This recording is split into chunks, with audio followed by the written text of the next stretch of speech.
जय माता की प्रिय भक्तों, आज नवरात्र का चौथा दिन है, अर्थात माँ कुष्मांडा का दिन। माँ दुर्गा के चौथे रूप का नाम ही कुष्मांडा है। नवरात्र के चौथे दिन कुष्मांडा देवी के स्वरूप की उपासना की जाती है। अपनी मंद हल्की हंसी के साथ अंड यानी ब्रह्मांड को उत्पन्न करने के कारण इस देवी को कुष्मांडा नाम से जाना जाता है। जब सृष्टि नहीं थी, चारों तरफ अंधकार ही अंधकार था, तब इसी देवी ने अपने ईशत हास्य से ब्रह्मांड की रचना की थी। इसलिए इसे सृष्टि की आदि स्वरूपा या आदि शक्ति कहते हैं। देवी की 8 भुजाएं हैं, इसलिए इनको अष्टभुजा कहलाया है। इनके 7 हाथों में क्रमशः कमंडल, धनुष, बाण, कमल पुष्प, अमृतपूर्ण कलश, चक्र और गदा है। 8वें हाथ में सभी सिद्धियों और निधियों को देने वाली जपमाला है। इन देवी का वाहन सिंह है। इन्हें कुम्हड़े की बलि अति प्रिय है। संस्कृत में कुम्हड़े को कुष्मांड कहते हैं, इसलिए भी देवी को कुष्मांडा कहा जाता है।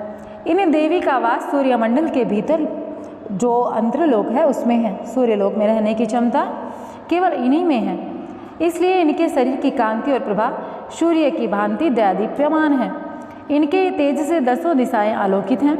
ब्रह्मांड की सभी वस्तुओं और प्राणियों में इन्हीं का तेज व्याप्त है। विधि विधान से माता कुष्मांडा की पूजा करने पर भक्त को कम समय में कृपा का सूक्ष्म भाव अनुभव होने लगता है। अचंचल पवित्र मन से नवरात्रि के चौथे दिन इन देवी की पूजा आराधना करनी चाहिए। इससे भक्तों के रोगों और शोकों का नाश होता है, उनके जीवन में खुशियाँ आती हैं, हंसी और उल्लास का माहौल रहता है। इससे आयु, यश, बल और आरोग्य प्राप्त होता है। देवी आधियों व्याधियों से मुक्त करती हैं, उसे सुख समृद्धि और उन्नति प्रदान करती हैं। अंततः देवी की उपासना में हमेशा भक्तों को तत्पर रहना चाहिए। अब मैं माँ कुष्मांडा का मंत्र आपको बताना चाहूँगी। शुरा संपूर्ण कलशम रुधिर अप्लुत में वच दधाना हस्तपदाभ्याम कुष्मांडा सुबदास्तु में। अर्थात वह देवी जिनके उदर में विविध ताप युक्त संसार स्थित है, वह कुष्मांडा है। देवी कुष्मांडा इस चराचर जगत की अधिष्ठात्री हैं। जब सृष्टि की रचना नहीं हुई थी, उस समय चारों ओर अंधकार था। देवी कुष्मांडा, जिनका मुखमंडल सैकड़ों सूर्य की प्रभा से प्रदीप्त है, उस समय प्रकट हुई। उनके मुख पर बिखरी हुई मुस्कुराहट से सृष्टि की पलकें छपकनी शुरू हो गई। जिस प्रकार फूल में अंड का जन्म होता है, उसी प्रकार कुसुम अर्थात फूल के समान माता की हंसी से सृष्टि में ब्रह्मांड का जन्म हुआ। अतः देवी कुष्मांडा के रूप में विख्यात हुई। आपको बता दें, इन देवी का निवास सूर्यमंडल के मध्य है और यह सूर्यमंडल को अपनी ओर से संकेत से नियंत्रित रखती हैं। अब बात करते हैं इनकी पूजा विधि की। सर्वप्रथम कलश और उसमें स्थित देवी देवताओं की पूजा करनी चाहिए। तत्पश्चात माता के साथ अन्य देवी देवताओं की पूजा करनी चाहिए। इनकी पूजा के पश्चात देवी कुष्मांडा की पूजा करनी चाहिए। पूजा की विधि शुरू करने से पूर्व हाथों में फूल लेकर देवी को प्रणाम करें। इसके बाद व्रत पूजन का संकल्प लें और वैदिक एवं सप्तशती मंत्रों द्वारा माँ कुष्मांडा सहित जितने भी आपने देवी देवता हैं उनकी पूजा करें। 16 उपचार पूजन करें। इसमें आवाहन, आवाहन, आसन, पाद्य, अर्घ्य, आचमन, स्नान, वस्त्र, सौभाग्य सूत्र, चंदन, रोली, हल्दी, सिंदूर, दूर्वा, बेल व पत्र, आभूषण, पुष्पहार, सुगंधित द्रव्य, धूप, दीप, नैवेद्य, फल, पान, दक्षिणा, आरती, प्रदक्षिणा, मंत्र, पुष्पांजलि आदि करें। तत्पश्चात प्रसाद वितरण करके पूजन संपन्न करें। देखिए, पूजन हमेशा आपके मन के भावों को देखते हैं भगवान। तो जब भी पूजा करें, बस अपने मन के भाव जो हैं वह पवित्र रखें। अगर आपने पूजा अच्छे से नहीं विधि पता है तो भी आपकी पूजा सफल हो जाती है।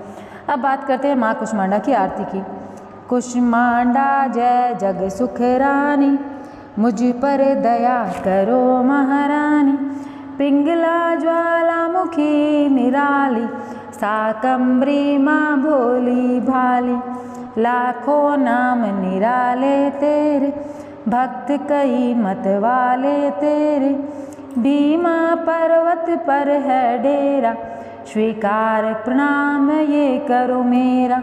सबकी सुनती हो जगदम्बे, सुख पहुँचाती हो माँ अम्बे। तेरे दर्शन का मैं प्यासा, पूर्ण कर दो मेरी आशा। माँ के मन में ममता भारी, क्यों ना सुनेगी अर्ज हमारी। तेरे दर पे किया है डेरा, दूर करो माँ संकट मेरा। मेरे कारज पूरे कर दो, मेरे तुम भंडारे भर दो। तेरा दास तुझे ही ध्याए, भक्त तेरे दर शीस झुकाए। तो प्रिय भक्तों, यहाँ पर माँ कुष्मांडा की हमने आरती की।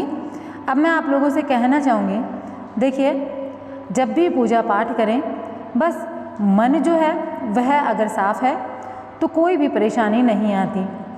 आपकी पूजा पाठ जो भी आप कर रहे हैं वह देवताओं तक अवश्य पहुंचती है। तो मन का पवित्र होना सबसे ज़्यादा ज़रूरी है। एक बार आप लोगों से कहना चाहूँगी, कमेंट बॉक्स में जय माता की लिख करके, और फिर मैं आप लोगों से मिलूँगी एक नए वीडियो के साथ में। तो जय माता जी अवश्य लिख कर जाइएगा। माता रानी आप सभी का कल्याण करे, आपका जीवन सुखमय हो। जय माता की।